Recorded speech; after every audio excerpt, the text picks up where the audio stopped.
It's a dark night and a cold blizzard, but there are still rays of light in the wooden hut. Suddenly, a half-emptied glass of wine falls to the floor and the strongest magician falls with it. The vessel was filled with poison that does not allow mana to circulate through the blood vessels. An unknown nobleman promises that the poison should fully work within a few minutes. This poison was created specifically for him, as well as there are several types of poison. At the same time, the sorcerer asks how he deserved betrayal. Now his strength is no longer needed, the war is over and now he can cause big problems. The emperor of the current state mentions that his friend promised to return to the village after the war and live there for the rest of his life so as not to cause an uprising. And he also wanted to live a quiet life, pretending that he did not exist. He wanted to repent of all the murders committed by his incredible magic. In principle, the magician under the name Ian kept his word and disappeared from human eyes. However, the only friend was afraid of him and the destructive power of an 8th-level wizard who could destroy the entire empire at any moment. The emperor has no right to keep such a monster alive. With these words, the nobleman asks him not to forgive, after which he turns away from his dear friend and leaves the room. Soon the house catches fire. Ian, trapped in the flames, was full of emotions. He was too trusting, but his dear friend, Ragnar, was even blinder. Each new day of the wizard was full of adventures, but he never gave up magic and continued his research. Picking up an unusual dagger with runes, he pierced his heart, and thus, for a while, magic became available to him again. Starting to read a spell, a pentagram formed around him, and after reading his time and his whole great journey turned back.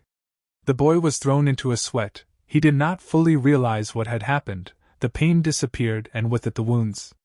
He hears the name and turns around, so he bumps into his mother. He was confused, because she had been dead for a long time, so why? Had the spell worked, or had he met her in the country after all? Turning around, the kid saw his hometown. At that time all the children were coming to check, and the soldiers were watching the order and controlling the process. The flag of the ivory tower was fluttering in the wind. After all, it came back 30 years ago. At the age of 12, all children of the Green River Empire are required to pass a test to identify magical power. In the future its owners will become great magicians who will be pillars of imperial power. The first quality that is evaluated is the mana of the brain. It is responsible for the expression of magic. The second quality, heart mana, is needed for storing, circulating and creating mana. If one of the ordinary people has both qualities, then he will immediately be taken to the paid Imperial Academy, after which their position will be equal to the level of aristocrats. The main character was not going to go back so far into the past, although he had put his life into studying the dragon magic of time and their runes, but he had not yet fully realized it. Now the great magician is going to live with everything differently. He cannot close his eyes to the betrayal of Ragnar, because he was called his friend and the main character spent his whole life serving him, had to kill his enemies and do dark deeds in the name of devotion, and in gratitude he received death. In this life, everything will be different, and he is also going to take revenge on his dear friend. And for this you need to act. He is going to take a magic test. Approaching the night, he calls his name, Ian Page. From the village, Mogrian, the soldier knows his mother and begins to make fun of him. The magician sent to conduct the test complains because they have not spent half of this time, and there is no one worthy. Meanwhile, Ian comes in. The magician immediately accepts his working smile and cordially greets the boy, and after offering to start the test, he sends a small amount of mana and warns of possible dizziness. His brain mana is present, it can already greatly change his future. He is offered to turn his back to check for the presence of mana, but just to enter the Magic Academy is not interested in Ian, so he decides to show something to the wizard. Soon a fireball appears in his right hand. The magician was surprised, but that's not all. After a short period of time, a water ball appears in his second hand. This is a double spell. The young wizard says that he learned this recently, but it's hard to believe in such a thing. Everyone was stunned, and then the wizard decides to ask his opponent again using mind-reading magic in order to make sure of his words. The white-haired man repeats his words to him without hesitation, and the man realizes that the child is not lying. At this time, a scream is heard on the street. The boy recognizes the voice. It was his mother who shouted. Running out of the tent, he sees a previously familiar soldier harassing his mother. Soon, the higher Chens intervene in this mess and ask what is going on here. To which the servant in armor begins to justify himself, and calls the woman low grade. Ian can't stand such arrogance, but the senior magician stops him and announces to everyone that by checking it was revealed that this boy is gifted and has 2 necessary qualities, and now he and his mother are equated in status to nobles. And the attack on the nobles is punished very severely here. The soldier is accused of state treason and is sentenced to death without trial. The frightened scoundrel immediately falls to his knees and begs for forgiveness from the boy. But he does not want to hear this, because the man should apologize not to him, but to his mother. Realizing this, the soldier changes sides in a split second and is already kneeling in front of his mother, who is not used to such polite treatment. She was even called mistress during the apology. At the same time, the young wizard sits down to him and menacingly makes it clear that this loser and all his similar primates do not climb to them. The kid will keep an eye on him. The soldier again awkwardly apologizes and thanks for the forgiveness given to him.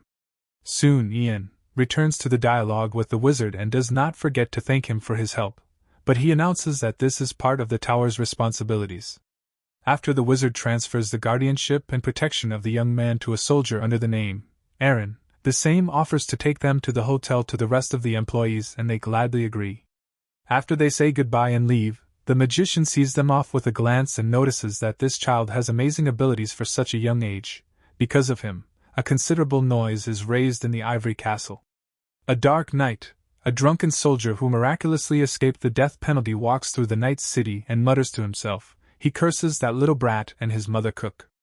An unknown figure follows him in a black robe. A young magician uses paralysis, and now his victim is completely immobilized on the bridge and died after falling off it. At least this will be the story of his death. Ian promised himself that if time turned back, he would not commit acts that would lead to the death of other people, but he understands that this is impossible. His hands will never be cleansed of the blood of victims. The only thing he wants is to protect the people dear to him, and for this purpose he will do anything, even if new blood gets on his hands. Forgive me, don't forgive me, he heard the same words from his killer. Now he begins to understand why his friend, Ragnar, said so. Approaching home, he is worried about dizziness. The kid did not expect that almost all the mana would be spent on this spell. He pays attention to his sleeping mother. In a previous life, after a year of studying at the Magic Academy, he was recognized as a magician of the first class. In the same year, the mother who stayed in the village fell seriously ill and died. She was never able to see her son, who became a magician. But this time everything will be different. He will certainly protect her, and she will definitely be happy and live a long life. The loss of loved ones, which the young man suffered in a previous life, will not happen in this one. The capital of the empire is Trinrivirium. The emperor, Terry Trinriver, is currently communicating with the owner of the tower, as well as concurrently with a 5th-grade magician under the name Havert Leon. They discuss this incredible case. Usually mana circulates through the vessels. A person becomes a magician when he understands how to control this flow of power at will, when a person knows how to stimulate the mana of the brain and how to manifest his magic. Usually, all of the above is taught at the academy, so this great magician and everyone else were trained, but this kid awakened his magic on his own and his current abilities correspond to the first class. This was only with the first magician. But the first magician is an ancient legend. Once upon a time a magician appeared in this world. He had to awaken his own strength and learn spells on his own. This myth has been going on for a long time among generations of magicians. The emperor clarifies, is this the first magician? A creature descended from dragons? The owner of the tower is not sure about the existence of dragons, but he has no doubts about the first magician. He certainly existed. Someone had to start magic. But it's hard to believe that the story of the first magician repeats itself in the present, and it's hard to believe in the words of the verifier that someone was able to wake up completely on their own. But the magician sent to the city, Mogrian, would not lie, so one thing can be said that the strength of the boy in any case is fraught with danger. At this point, the conversation is interrupted. The prince, Hayden Trinvire, enters the hall by his father's permission. His father called him on an errand. The last time the prince left the castle grounds 5 years ago, and now it's time to go outside the castle. The emperor gives him 2 of his personal knights and 300 soldiers, as well as 3 magicians of the 3rd class. His task is to go to the village, Mogrian, and bring a boy named Ian Page from there. The prince is deeply surprised who this mysterious boy can be that the emperor decides to give him such expensive attention. Terry Trinriver is surprised that his son does not know about him and then offers his son to forget about it and says that he will send another prince on this errand. But at the same time, Hayden perks up and asks his father to rely on him and promises to perform such an important task. The father agrees and offers the prince to start preparing for the journey. He has to go north. The prince, taking his father's advice into account, bows and leaves the premises with permission. The tower magician is going to leave after him. The emperor clarifies whether the magician will prepare his subordinates for the prince's journey. The same answers that this is not an easy matter, because wizards do not like long journeys. But he promises to convince them. On this he leaves the room. A ward was waiting for him outside the door, and he asks his master about returning to the tower. But the old man is not in a hurry with this matter. He is going to visit somewhere else. Meanwhile, Ian is waiting for the tower's response. He assumes that most likely his abilities have already been reported to the top, which means everything is going according to plan. The emperor is probably looking for talented magicians to introduce them to the crown prince, and the owner of the tower has already gone over to the side of the fifth prince, and he also needs subordinates himself. Very soon, one of them should come for the boy, and Ian understood this perfectly well. He has many options for whom he will join, only this time he will not allow himself to be used. His thoughts are knocked down by a loud call from the yard. Ian Page is called to execute the imperial order. The kid did not expect that they would come so quickly. Opening the door, he saw a previously familiar magician. The same explains that he was sent by the emperor, and before heading the kid should familiarize himself with the rules of etiquette. You should get down on your right knee and lean your left hand against your heart, and Ian did his task flawlessly from the first time. This surprised the court magician very much. But now they announce an order to him. The voice of the current emperor is heard from the magic ball. He announces that he recognizes the magical talent of Ian Page and formally orders his name to be entered into the magic register of the Ivory Tower, and also invites the imperial palace, and he announces that he has sent the crown prince to accompany the young wizard. The kid notices that the motives of his greatness are too obvious. This is the end of the order. Ian gets up from his knees. A whole army stands in front of him, and they have to escort the boy to the castle. One of the crowd approaches Ian and introduces himself as the captain of the Mogrian troops. His name is Arnold. He was assigned to escort the young talent and the prince to the castle. He promises to take care of his safety. They will go as soon as the kid collects things. The huge castle of the lord of the province, Mogrian, Marcus Mogrian, warns the children of Ravi and Margaret that they should behave respectfully in front of the magician, Ian Page. His fame thundered like thunder in the sky. The kid is so young, and already a full-fledged magician. Since the emperor himself is interested in him, it means he has unimaginable power. The lord of the province cordially greets the guy in the hope of establishing contact with the imperial magician.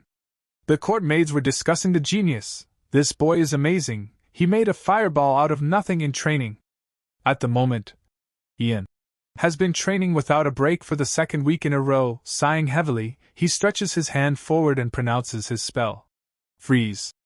At one point, the entire training field was covered with shiny ice. But this is not enough. The kid is not happy with the result, because in the last body, he would have been able to freeze the whole castle, and not just one field. The current body is too weak. He does not have enough mana, and something needs to be done about it. He is distracted by these thoughts. One of the courtiers calls the young magician in a sweat and insistently asks for help, because Lord Mogrian is missing. The boy is very surprised by this statement. At the same time, the servants in a hurry are trying to explain all the details of this situation. The lord went hunting for goblins, but still has not returned, and his guards and Mr. Ravi are also missing. The servants searched everything, but could not find them. Ian thought, it's too early for the lord to die, in a previous life. The great Marcus Mogrian was killed by the hands of an enemy country's killer, shortly before the First Unification War. After this incident, his son will escape from Mogrian, for which he will be executed as a result. The boy clarifies why the butler decided to ask for help from him, and not from the magician Marco. However, this magician left on urgent business and is not in the province now. The lord also loved hunting in his previous life. Could something have happened to him? But the fact that the responsible magician left the province is very strange, and it is annoying. Young wizard, something is wrong here. Perhaps the appearance of Ian is the reason the responsible magician is allowed to leave a certain province for him only in rare cases, for sure he was called by the owner of the tower himself, in order to talk about the boy. But the most important weapon of the white-haired sorcerer is knowledge of the future, and if the current lord of the province dies, he may lose his advantage, because the course of future events will change greatly. Therefore, the kid is going to save the lord, no matter what it costs him. He will find Marcus Mogrian, and return everything to normal.